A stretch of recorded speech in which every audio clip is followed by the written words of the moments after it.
En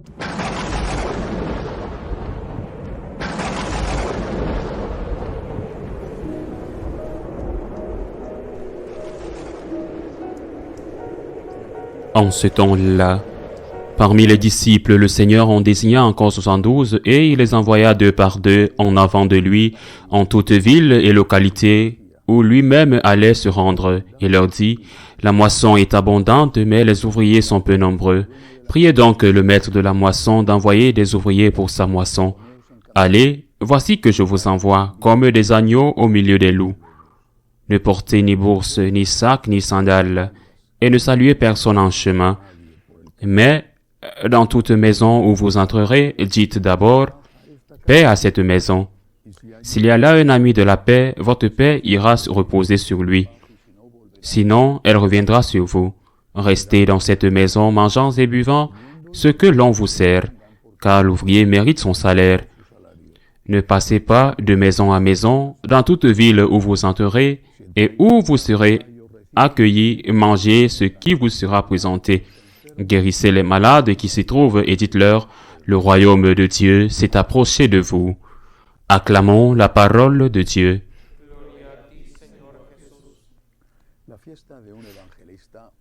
La fête d'un évangéliste aujourd'hui, c'est Saint Luc. C'est toujours une raison de faire la fête, mais c'est aussi une raison de réfléchir à ce que signifie l'évangile, les évangiles et l'authenticité de l'évangile.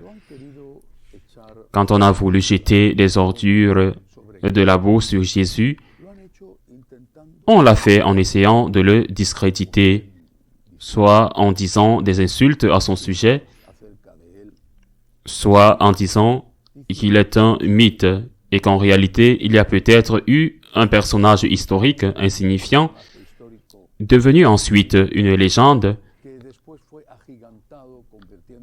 On reproche à Saint Paul précisément d'avoir, comme le disent les ennemis de notre Seigneur, déifié un vulgaire rabbin juif.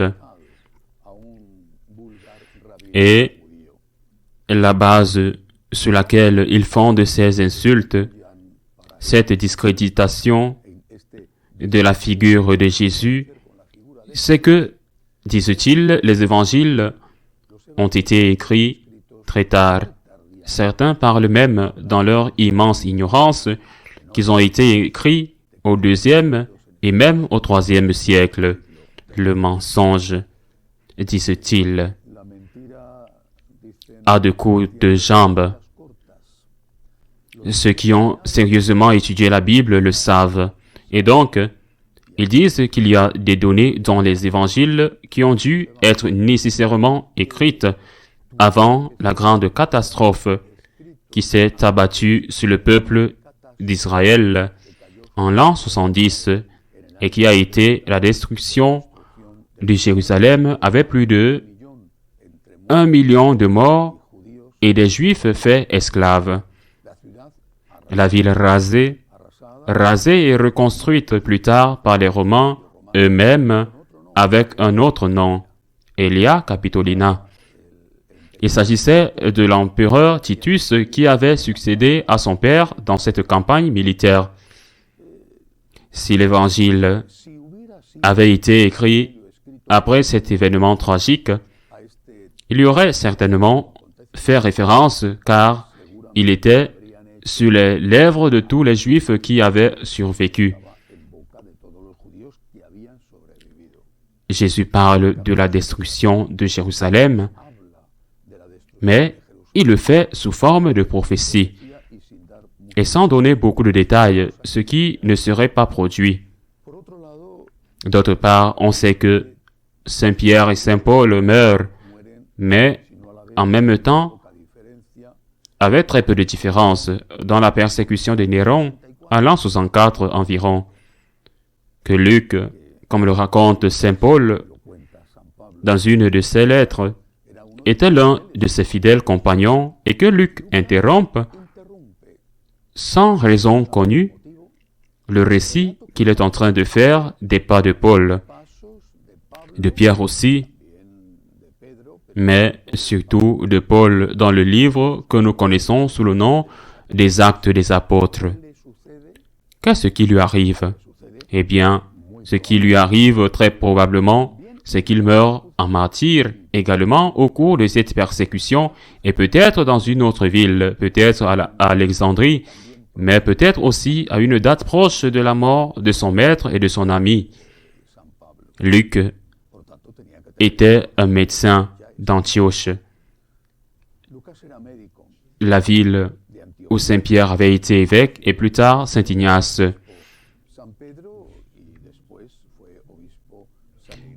La première ville, le premier endroit où les disciples de Jésus étaient appelés chrétiens. Un médecin païen d'Antioche, il n'était pas juif, il s'est converti, mais avec sa mentalité scientifique, il veut être très sûr de l'historicité, de l'authenticité de ce en quoi il croit, et c'est pourquoi il commence son évangile en disant ceci. J'ai décidé d'enquêter en profondeur pour savoir si ce qui nous est raconté est vrai. Il existe une tradition orale. Jésus n'avait pas dit « va et écris », il avait dit « va et prêche ».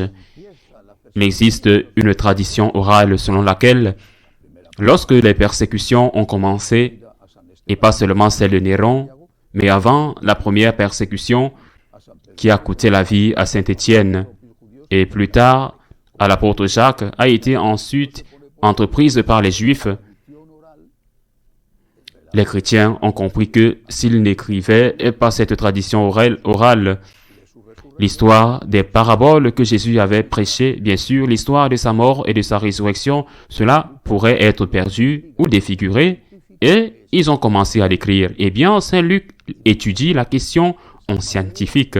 Il étudie et va plus loin que Saint Matthieu et Saint Marc, qui avaient déjà commencé à écrire.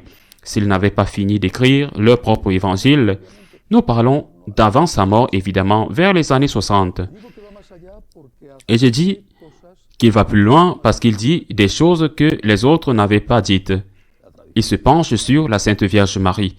La tradition dit qu'il l'a connue personnellement, qu'il en a fait un portrait. C'est certainement la tradition, mais ce qui n'est pas la tradition, c'est qu'il raconte en détail comment l'ange est apparu à la Vierge. Il raconte la visite de Marie à sa cousine Sainte Élisabeth, le merveilleux hymne du Magnificat. En d'autres termes, nous avons affaire à un témoin païen qui se convertit au christianisme et qui, en raison de sa formation et parce qu'il ne veut pas croire aux fantaisies, enquête et nous dit « voilà ce qu'il y a » et ensuite donne sa vie comme sceau d'authenticité de ce qu'il a lui-même écrit. L'évangile de Saint Luc est une merveille. C'est l'un des 4 évangiles, non seulement plus facile à lire, mais aussi plus riche en spiritualité, parce qu'il est écrit en montrant le visage d'un Jésus qui souffre avec ceux qui souffrent, qui pleure avec ceux qui pleurent, et qui est venu consoler tous ceux qui sont tous ceux d'entre nous qui souffrent.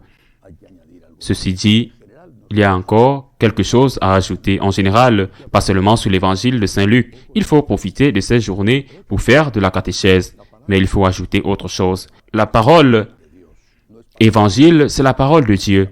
Ce n'est pas la parole de Saint Luc, de Saint Matthieu, de Saint Paul, c'est la parole de Dieu.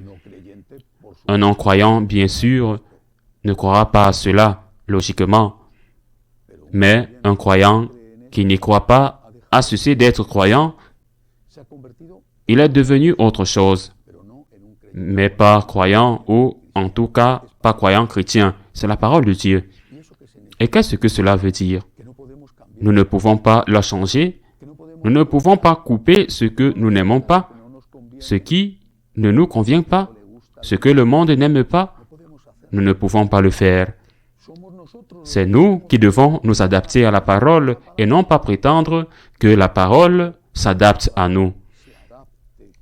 C'est nous qui devons refléter notre vie dans la parole et non pas prétendre que la parole dit ce que nous voulons pour continuer à vivre notre vie comme si Dieu n'existait pas. Heureux ceux qui écoutent la parole et la mettent en pratique, non pas celui qui dit « Seigneur, Seigneur », mais celui qui fait la volonté de mon Père, celui-là même. Qui sont ma mère et mes frères? Ma mère et mes frères sont ceux qui écoutent la parole de Dieu et la mettent en pratique. Ce sont les paroles de Jésus. C'est ce que nous devons faire. Au lieu de discerner tant et de discuter tant, ce que nous devons faire, c'est lire ce qui est tout à fait évident et tout à fait clair. Comme par exemple, lorsque le Seigneur dit « Celui qui répudie sa femme et en épouse une autre, commet un adultère envers la première. » Cela me semble tout à fait évident et tout à fait clair. Ce que nous devons faire, c'est écouter la parole et essayer de la mettre en pratique. Et si nous ne sommes pas capables de mettre en pratique quelque chose ou une grande partie de ce que Jésus nous enseigne, alors c'est à cela que sert le Dieu de la miséricorde, à demander humblement pardon, à supplier le Seigneur de nous pardonner, à avoir un objectif d'amendement et à lutter pour que ce que nous avons demandé, le pardon, ne se reproduise pas. Remercions Dieu pour ceux qui ont transmis le message de Jésus dans son intégralité et demandons au Seigneur que cette fidélité au message soit toujours présente dans l'Église et en chacun de nous, ses enfants. Ainsi soit-il.